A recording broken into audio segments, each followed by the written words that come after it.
চালতার আচার খুবই লোভনীয় এবং এটা টক ঝাল মিষ্টি ব্যালেন্সটা ঠিক রেখে আজকে আমি যেভাবে তৈরি করছি খুবই অল্প কিছু উপকরণ দিয়ে আর এভাবে তৈরি করলে দেখবেন আপনার কাছেও কিন্তু অসম্ভব মজার লাগবে, মামাদের থেকেও কয়েক গুণ বেশি মজার। আর যা কিনা আপনি সারা বছর সংরক্ষণও করে রাখতে পারবেন। প্রথমে এখানে আমি কিছু চালতা হলুদ আর লবণ দিয়ে শুধু সেদ্ধ করে নিয়েছি খুব ভালো মতো। তারপর এখানে কিছুটা তেঁতুল আমি পানিতে ভিজিয়ে রেখেছিলাম আর তেঁতুলের মাড়টা বের করে নিচ্ছি। অনেক সময় দেখবেন চালতার আচার করার পর টক ঝাল মিষ্টির ব্যালেন্সটা ঠিক আসে না, অর্থাৎ টকটা খুবই কম লাগে।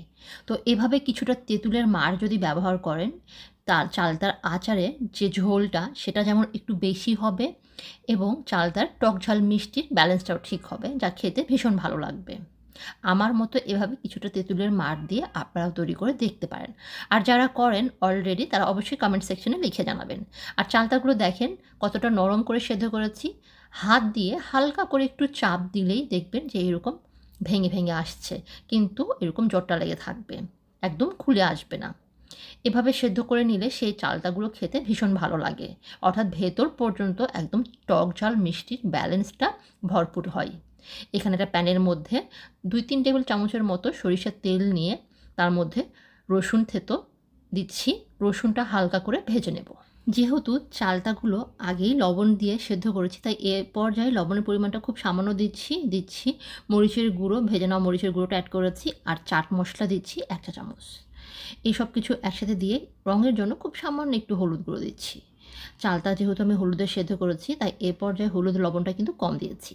তেঁতুলের যে মাড়টা এক সাইডে রেখেছিলাম তার সবটুকু দিয়ে দিলাম। এবার এর মধ্যে স্বাদ অনুযায়ী আমি গুড় দিচ্ছি। আখের গুড় বা খেজুরের গুড় যে কোনোটাই ব্যবহার করা যাবে। আমি খেজুরের গুড়টা অ্যাড করছি, এমনকি কেউ চাইলে চিনিও দিতে পারেন।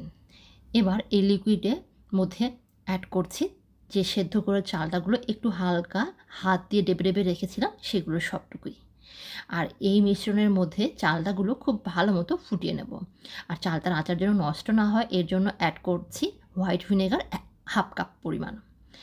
এভাবে কিছুটা হোয়াইট ভিনেগার ব্যবহার করলে চালতাগুলো, অর্থাৎ চালতার আচার আপনি সারা বছর নরমাল জায়গাতেও রেখে সংরক্ষণ করতে পারবেন, তবে বেশি ভালো হয় নরমাল ফ্রিজে রাখলে। এবার অপেক্ষা করব চারিপাশ থেকে খুব ভালো মতো বলক ওঠা পর্যন্ত।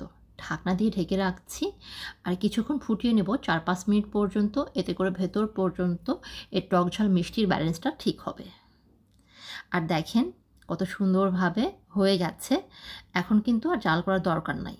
মনে হচ্ছে যে অনেক পানি পানি ভাবটা রয়ে গেছে, এমনই নামাতে হবে, কেননা এটা ঠান্ডা হওয়ার সাথে সাথে কিন্তু এই পানি পানি ভাবটা টেনে আসবে।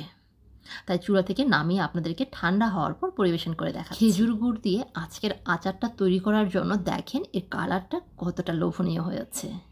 আমি আশা করছি খুব সহজ এই রেসিপিটি আপনাদের কাছেও খুব ভালো লেগেছে।